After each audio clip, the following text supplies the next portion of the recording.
최근 미국의 금리의 상승세가 심상치가 않습니다. 물론 이럴 때 채권에 투자하는 그런 시각도 늘어나겠지만 반대로 시장에는 사실 안 좋은 시그널이고요. 그 안 좋은 시그널이 이곳저곳에서 포착이 되고 있습니다. 지금 시점에서 우리는 무엇을 보아야 하는지 오늘 관련한 이야기 메리츠증권 채권 애널리스트 윤여삼 애널리스트 함께하도록 하겠습니다. 어서 오세요. 네, 반갑습니다. 네. 굉장히 오랜만에 또 모시게 됐습니다. 네. 요즘에 또 유독 더 바쁘실 것 같아요. 쭉 바쁘셨겠지만. 네, 작년 4분기에는 유동성 문제 때문에 특히나 뭐 우리나라 기준금리가 3% 중반이 안 되는데 10년짜리 국채금리가 4.6까지도 갔었거든요. 네. 돈 구하는 것 자체의 문제였다가 정책들이 많이 보조해주고 그리고 인플레이션이 좀 피크아웃 한다라는 뭐 그런 시그널들 때문에 뭐 미국 쪽에서에 대한 부담도 줄면서 올해 초에 들어와서는 이게 거의 다 해소되고 네. 이제 어느 정도 좀 금리 안정화 쪽에 가닥이 잡히지 않겠냐. 그래서 1월 달에 보시면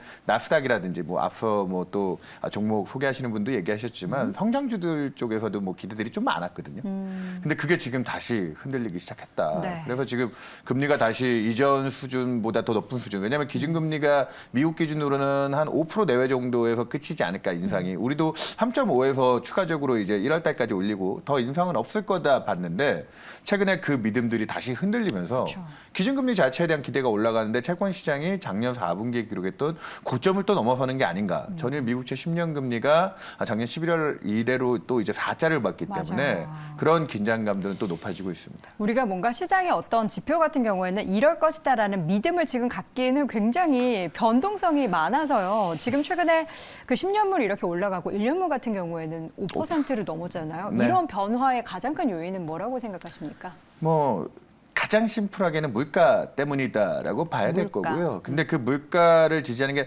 사실 작년 작년 4분기에는 올해 침체에 대한 걱정까지도 상당히 많이 했었잖아요. 그쵸. 또 그 너무 과하게 리세션 콜드를 많이 하고 저는 그렇게 심각한 침체까지는 아니겠지만 어느 정도 이제 랜딩, 착륙은 해야 된다라는 쪽에 강조를 드렸는데 1월 달라서 미국 지표들을 또 까보니까 생각보다는 미국 경제가 뭐 아주 연료가 많아서 노 랜딩이라는 단어까지 그러니까요. 나오니까 그렇게 착륙을 하지 않는다라고 하면 그 인플레이션의 열기도 식지 않고 다시 그래서 1월에 뭐 고용도 좋았다, 소비도 좋았다. 아니 경제 지표 좋으면 좋은 거죠, 사실. 그쵸. 그 덕분에 주가가 상대적으로 조정을 좀 덜 받는 지지력은 있지만 유동성 측면에서 기대를 하자면 1월 달에 좋았던 미래의 성장성을 가지고 이제 꿈을 품고 가야 될 주식들은 최근에 오히려 부침이 생기는 그리고 금융시장 전체적으로 놓고 보면 작년에 뭐 경기가 나빠서 주가가 빠졌습니까? 그건 아니죠. 예, 이 돈에 대한 믿음이 제일 중요한데 돈이 조금 그래도 이제 연준이 이제 멈추고 하반기쯤 가면은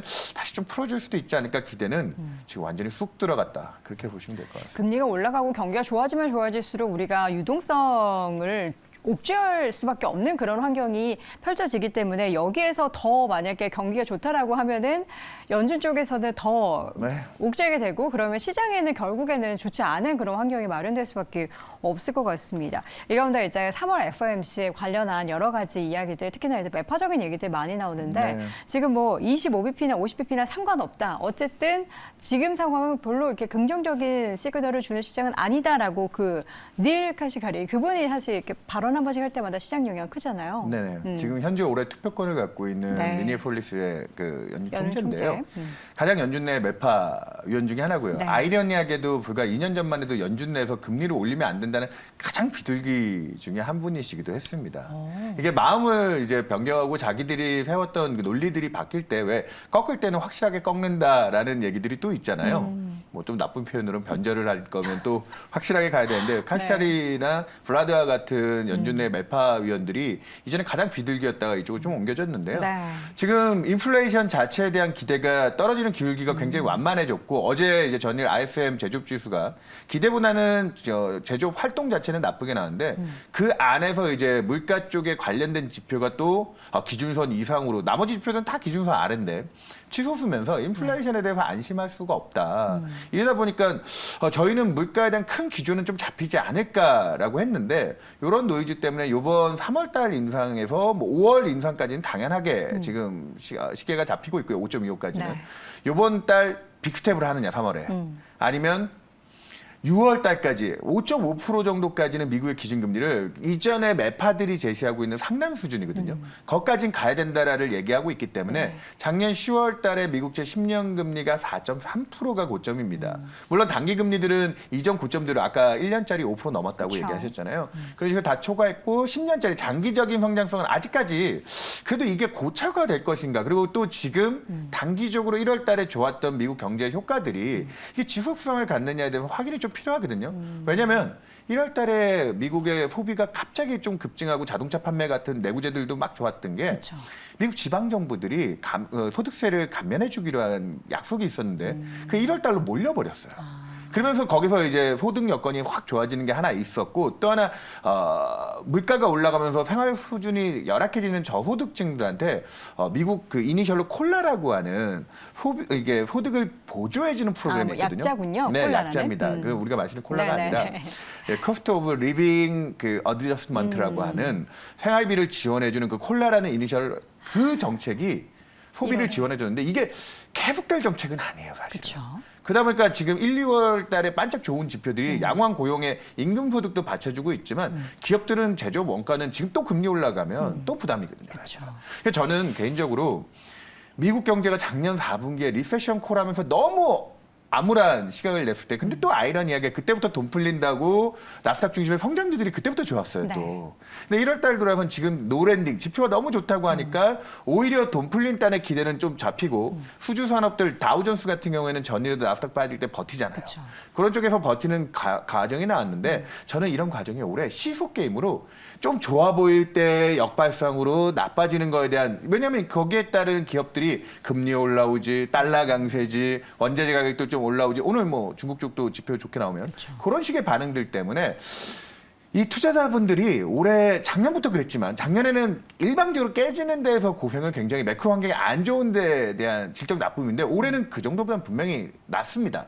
그거보다 나아진 환경인데 다만 가만히 있으시면 돈을 벌지 못해요. 가만히 있으면 그 시소의 밸런스를 잘 맞춰야 되는데 그게 제일 어렵지 않나요? 그래서 지금은 조금 더 이 시장의 역발상이라고 얘기 드린 게 빠질 때 사야 될 기회들을 포착해야 되고 왜냐하면 거기서부터 또 정책 기대들이 지금 좀 과도하게 금리라든지 이런 쪽에서 주는 부담들을 풀어줄 거라고 봐야 되고 지금도 지표 좋다고 했을 때 또 그런 가치주라든지 뭐 다우존스에 해당하는 에너지 뭐 업종 이런 것들 좋을 때 또 이런 것들은 거기서 좀 다이어트를 해서 성장주를 할 기회를 엿본다든지 이런 시소를 잘 움직여야지 떨어지지 않고 네, 올해 원하시는 수익을 거두실 수 있을 겁니다. 그러니까 우리가 이 왔다 갔다 하는 그 밸런스를 잘 맞춰가면서 여기가 좋을 때 좋은 것을 무조건 쫓아갈 게 아니라 안 좋은 것을 사면서 좋은 것에 대한 수익을 착 실현하는 맞습니다. 그런 전략을 잘 마련해야 되는데 이 밸런스를 만약에 반대로 맞춰버리면은 올해 시장 투자 너무 안 좋은 거죠. 그러니까 지금처럼 금리가 스트레스를 받을 때는 네. 성장주가 깨지기 시작할 거예요. 그렇죠. 예, 그러면 그러면은- 성장주를 조금씩 모아가는 건가요? 그렇죠. 그래서 이제 작년에 봤던 저점 수준을 트라이할 정도는 아니기 때문에 네. 뭐 아주 단순하게 제가 종목을 얘기 드릴 수는 없지만 나스닥 지수 같은 경우에는 한 11,000포인트 정도를 또 하회한다 정도의 지금 거의 또 목전에 두고 있거든요. 네. 그런 식의 조정이 일어나기 시작할 때부터는 다시 꿈과 희망의 주식에 대한 관심을 갖고 그 전에 이제 좀 괜찮았던 종목들이 지금 수주 산업이나 가치주들 이런 인플레이션의 수혜를 보는 업종들에 대해서는 좀 다이어트 줄여가는 과정이 돼야 된다.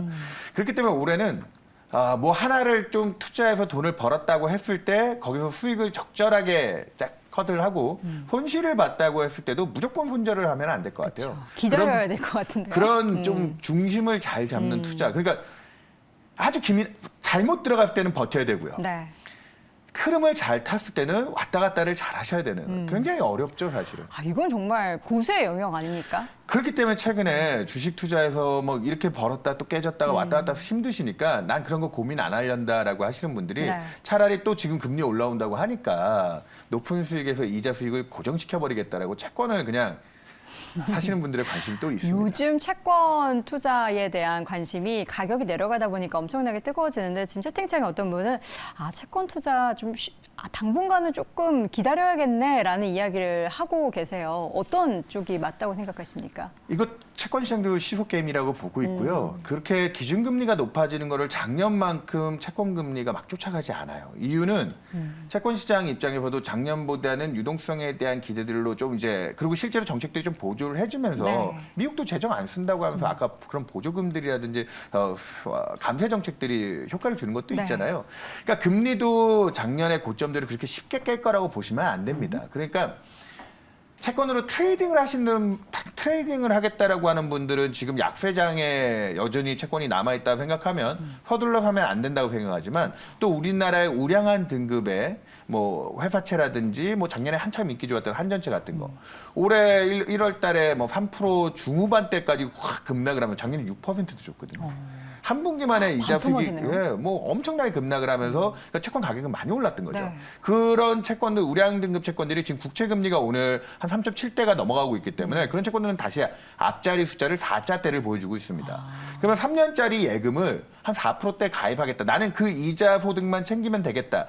올해 작년부터 너무 멀미가 나니까 깔고 가는 수준에서의 내가 그냥 확실하게 지금 안정적인 수익을 3년 동안 10%대 수익을 챙기겠다라고 하는 분은 그런 채권에 관심을 가지시면 올해 이 그러니까 시소 게임을 너무 오래 하다 보면 멀미가 나잖아요, 그쵸. 사실은. 그런 측면에서는 채권 시장이 좀 대안이 될 수 있다 이렇게 얘기 드리겠습니다. 알겠습니다. 채권 쪽에서도 사실 지금 확실하게 방향성을 우리가 잡기 어렵기 때문에 눈치를 잘 보고 목표 수익률을 좀 낮추고 해야지만 우리가 원하는 그런 뭔가 안정적인 수익을 낼 수 있을 것 같다라는 생각이 듭니다. 그러니까 채권으로 자본 차익을 벌겠다. 그러니까 주식으로 이제 주식 투자하시는 분들이 다 자본 차익에 대한 네. 기대잖아요.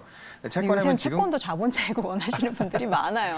뭐 체리니 분들 중에 그런 것들 그런 타이밍에서는 사실 3월 FOMC 이후의 타이밍들이 올 거라 보고요. 네. 미국 10년 기준 4자대랑 우리나라 10년 기준 3.8대부터는 저평가 영역으로 좀 여겨지는 구간이 들어왔기 때문에 네. 거기서부터는 우량한 올해 경기 침체는 없을 거라고 지금 다들 보고 있는 상황이잖아요. 그러면 우량한 신용 채권들을 포지션을 하시면 이자 수익 측면에서는 따뜻하게 유지할 수 있는 정도의 상황이다. 그렇게 네. 얘기 드리겠습니다. 이자 수익과 우리가 이제 그 금액의 가격이 올라가는 거에 따른 수익을 어느 쪽을 고르실지는 여러분의 몫인데 사실 최근에는 약간 야수의 심장분들이 많으셔서 그분들은 사실 타이밍을 정말 잘 고민해 보셔야 될 것 같습니다. 지금 지수의 향방을 그러면 계속해서 이야기를 할 때 박스권의 움직임이 이번 달에도 지속될 걸로 우리가 좀 염두를 해둬야겠네요. 맞습니다. 지금 뭐 중국 경기도 좋아지면서 네. 환율 쪽에서 받는 스트레스를 조금 해소해주는 부분이 있어서 그게 이제 코스피의 일방적인 약세를 끌고 오지는 않을 텐데 이게 추세를 만들 정도의 그러려고 하면 경기가 아주 확실하게 좋든지 아니면 유동성 측면에서 돈이 풀린다라는 게 확실히 보여야 되는데 네, 그 둘 다. 두 개가 다 상충되면서 상쇄되고 있기 때문에 그러니까 레인지 박스피라는 건 아까 얘기드렸다시피 그 안에서의 왔다 갔다를 잘 또 견뎌내야 되거든요. 그쵸. 그런 흐름이 지속될 거라고 보고 있습니다. 네, 채권도 그렇고 주식시장도 그렇고 이번 한 달 동안에도 뭔가 방향성을 보기보다는 그 안에서의 단기적인 흐름을 잘 체크해서 시소게임에서 승리를 하는 그런 전략 펼치셔야 될 것 같습니다. 오늘 이 시간 메리츠증권 채권부문 애널리스트 윤여삼 애널리스트 함께했습니다. 고맙습니다. 네, 감사합니다.